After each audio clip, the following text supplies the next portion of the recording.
My name is Mai Chen, and this is the story of how my father-in-law's attempt to steal my dream house revealed a historical treasure that would change everything. The Victorian mansion at 47 Maple Grove had been my obsession since I first saw it as an architecture student. Built in 1952 by renowned architect Theodore Hammond, it was his last project and, according to local legend, his masterpiece. But the house had fallen into disrepair over the decades, its grandeur fading behind overgrown ivy and neglect. When it came up for auction last year, I was ready. 10 years of saving, of building my architectural practice, of waiting for this exact moment. My husband James supported my dream, even though his father, Richard Harrison, thought it was ridiculous. An old house? Richard had scoffed at our family dinner. And you want to restore it? Who would trust a foreign architect with an American historic property? I'd learned to ignore such comments from my father-in-law. As one of Boston's elite real estate developers, he believed history was something to be bulldozed and replaced with luxury condos. The fact that his son had married a Chinese-American architect who believed in preservation was a constant source of irritation. But I won the auction. The house was mine, and with it, a chance to restore Hammond's forgotten masterpiece to its former glory. The problem started 3 months into the restoration. I'd been meticulously documenting everything, photographing each room, researching period details. That's when I found the first anomaly, a wall that shouldn't have been there according to the city's plans. The blueprints must be wrong, James suggested when I showed him. But I knew better. Theodore Hammond was famous for his precision, his attention to detail. His blueprints were never wrong. I hired ground-penetrating radar specialists to examine the house's structure. Their findings were puzzling. There were spaces in the walls that didn't appear on any official plans, rooms that seemed to exist but had no entrances. Then came the Historical Society's interest. Maria Santos, their lead researcher, was as intrigued as I was. Hammond's personal papers suggest this wasn't just a house, she explained, showing me letters we'd uncovered. He designed it for someone specific, someone who needed special features. The more we dug, the more mysterious the house became, and the more nervous Richard Harrison got. It started with friendly offers to buy the property. Then came suggestions that the restoration was too expensive, that I was risking James's financial future. Finally, he showed his true hand. The city's rezoning this area, he announced one evening, arriving unannounced at our temporary apartment.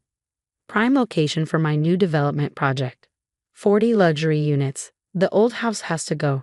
I refused to sell. That's when he played his final card.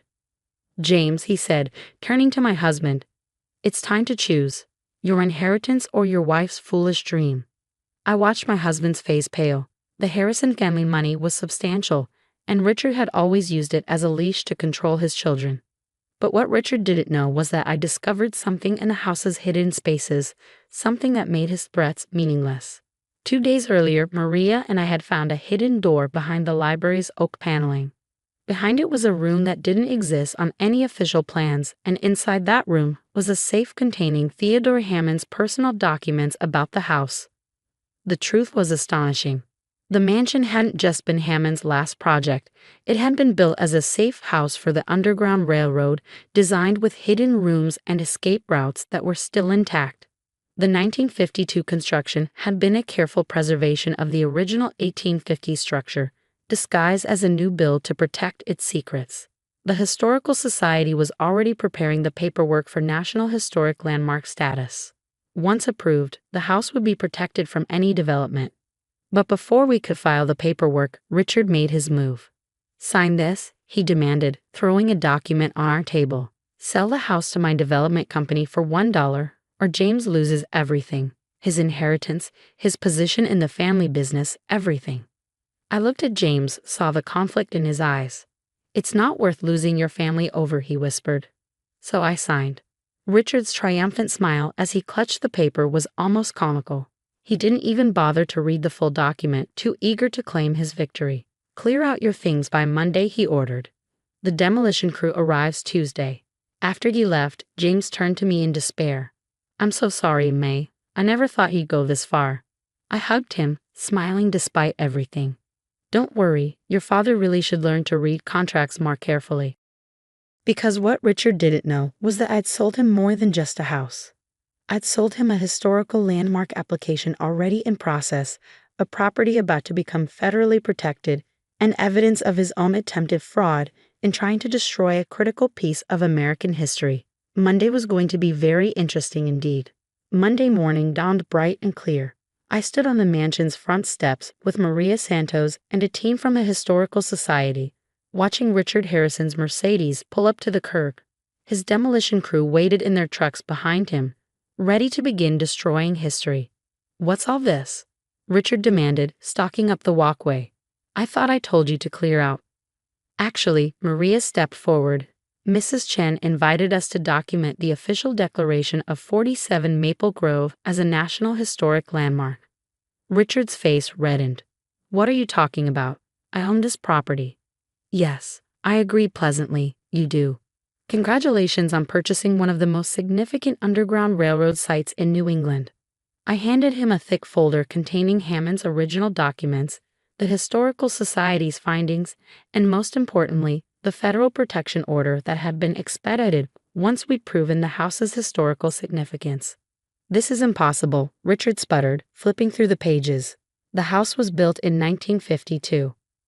"That's what Theodore Hammond wanted everyone to believe," Maria explained. "But the original structure dates to 1850. Hammond's 1952 construction was actually a brilliant preservation project designed to protect the house's secrets." As if on cue, a line of cars pulled up. Local news vans, Preservation Society members, and most devastating for Richard, his biggest competitors in the real estate market, all eager to witness this historic moment. "You can't do this," Richard hissed at me. "We have a contract." "Yes, we do," I smiled. "A contract for the sale of a historic property, which you signed without reading the full disclosure addendum. The one that detailed the house's historical status application and your legal obligations as its new owner." James, who had been quietly watching, stepped forward. "It's over, Dad. You wanted the house? Now you have it, and all the responsibilities that come with it." Those responsibilities were substantial. As the owner of a National Historic Landmark, Richard was now legally obligated to preserve and maintain the property according to strict federal guidelines. Any alterations required extensive approval, and demolition was completely forbidden. The news cameras rolled as Maria led the first official tour of the house, revealing its extraordinary secrets. The hidden rooms that had sheltered escaped slaves. The cleverly designed ventilation systems that carried messages through the walls. The underground tunnel that led to the river, now preserved behind glass panels. Theodore Hammond was a genius, I explained to the reporters. In 1952, when urban renewal threatened this house, he didn't just save it, he hid it in plain sight. He created a modern facade that protected the original structure, then designed his new house around the historical elements. The story exploded across national media.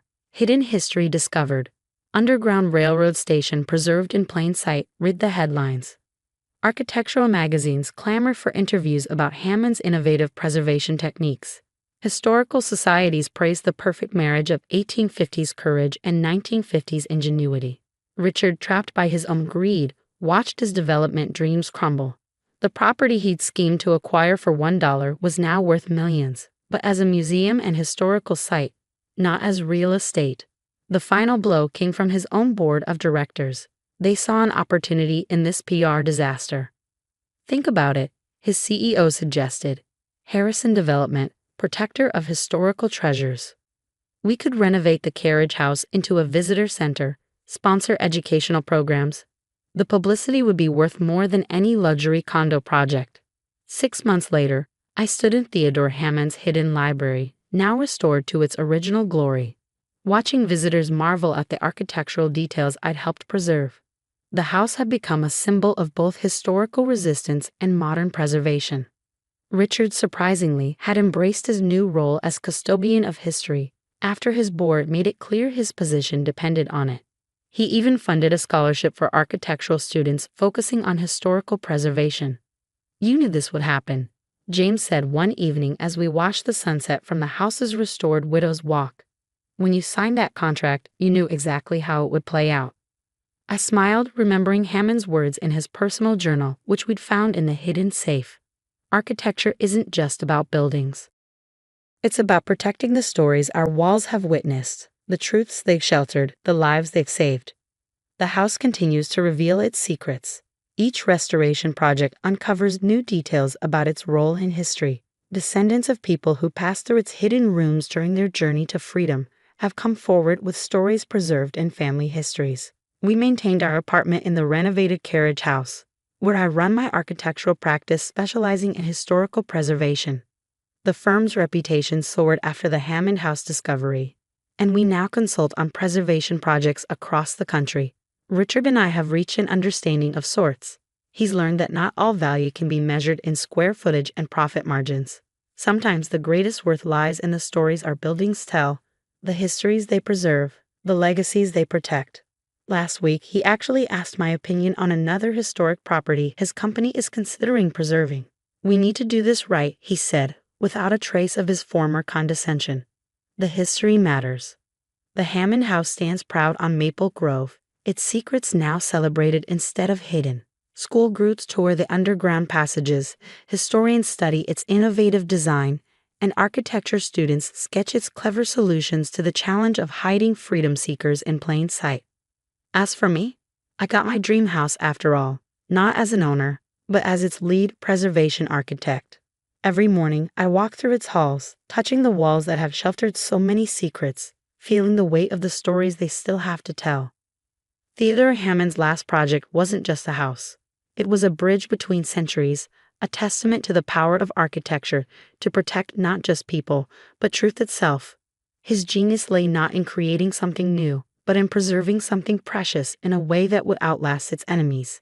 In the end, Richard's attempt to destroy history had only served to protect it. His $1 purchase didn't buy him a development opportunity. It bought him a place in the continuing story of 47 Maple Grove.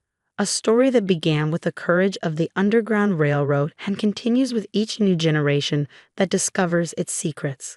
The house that was meant to be demolished now stands as a monument to preservation, a reminder that some things are worth more than money, and that the greatest architecture does more than shelter bodies. It protects our shared history and the truths we dare not forget. Every time I see a new visitor's eyes widen as they discover another of the house's secrets, I think of Hammond's words, now engraved on a plaque in the entrance. In architecture, as in life, our greatest achievements are often the truths we protect, the histories we preserve, and the stories we pass on to those who come after us. Richard's dollar bill is framed in the visitor center, a reminder that sometimes the smallest transactions can lead to the biggest transformations, if we're willing to look beyond the surface to the treasures hidden within.